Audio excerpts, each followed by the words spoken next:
My name is Dr. George Walters-Sleyon, and I want to talk to you today about mass incarceration and the extent to which mass incarceration can be understood, analyzed, and to a large extent, the need to develop solution and think about it, especially in light of COVID-19, this pandemic that we find ourselves in. What is mass incarceration? It is basically a disproportionate rate of incarceration of individuals in the United States and the United Kingdom.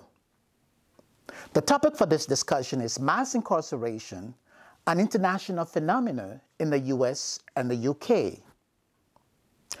First of all, mass incarceration as a disproportionate incarceration of individuals focuses on poor whites, blacks, and Hispanics in the United States and the UK.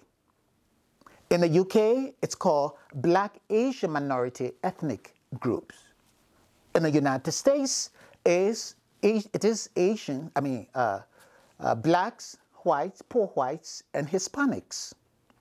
The disproportionate rate of individuals. Mass incarceration leads to poverty, and it focuses on those who are poor. However, mass incarceration also is racialized. There is the focus on the incarceration of racialized, marginalized individuals, especially blacks. In the United States, blacks are less than 14% of the general population, but they are also about above 38% of those who are incarcerated in the US penal system. Think about the implications of that. In the UK, blacks are less than 8% of the general population, but they are largely over 25% of those disproportionately incarcerated in the UK penal system. Think about the implications of that, okay? Furthermore, I argue that mass incarceration is brain drain. What it does is that it puts a lot of the intellectual capital of the United States and the United Kingdom behind bars. Those are individuals with creative skills, innovative skills. Those are individuals who are thinkers, who could be leaders, who could be educators and teachers, inventors and scientists, politicians, community leaders, but they are stuck behind bars for violent, nonviolent crime, indiscretionary actions, for several reasons. Behind bars because they are poor, they are racialized, criminalized, etc., etc.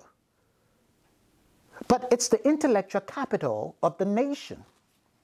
And sometimes I think, that the United States is kicking herself in the foot by incarcerating all of these people. The United States has over 2.2 million people caught in the criminal justice system. Think about the implications of that. Whether black or white or Hispanics or Asians, these are individuals that can contribute to the flourishing of the nation, the flourishing of communities, the flourishing of families. But they are stuck behind bars. Furthermore, there is the criminal record that is associated with them, which makes it very difficult for them to experience economic mobility.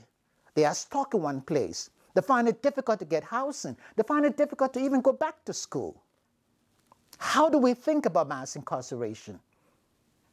Then we have the pandemic. Mass incarceration and the pandemic. Have you thought about it? What about those that are caught in the criminal justice system? COVID-19 has also appeared in the penal systems, in the jails and prisons. Have we heard about those that have died, the number of those that are affected, and the extent to which it is spreading? Have we thought about it? Part of what I'm trying to get you to think is to think about solution.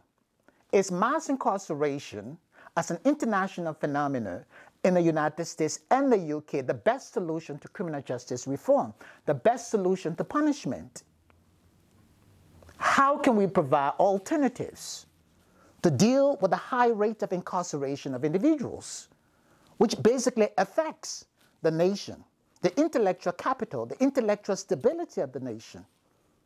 Again, mass incarceration is brain drained.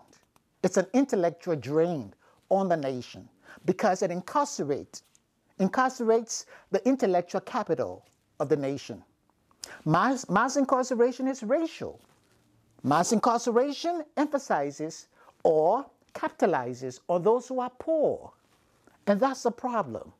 How can we provide adequate resources for individuals? Mass incarceration is international. It's not just in the United States, it's in the UK. How can we raise our voices for strategic intervention and solution development? That's what I want to challenge you about. Because mass incarceration seems to be here, and it's not going away. But we can mitigate the effect. We can reduce it. And you are part of it. Again, my name is Dr. George Walters-Sleyon. It's a pleasure to talk to you. And you can visit my work and go online and explore my works as well. And I look forward to engaging you if it is possible. But again, remember, you are part of the solution to reduce or end or eliminate mass incarceration. Thank you.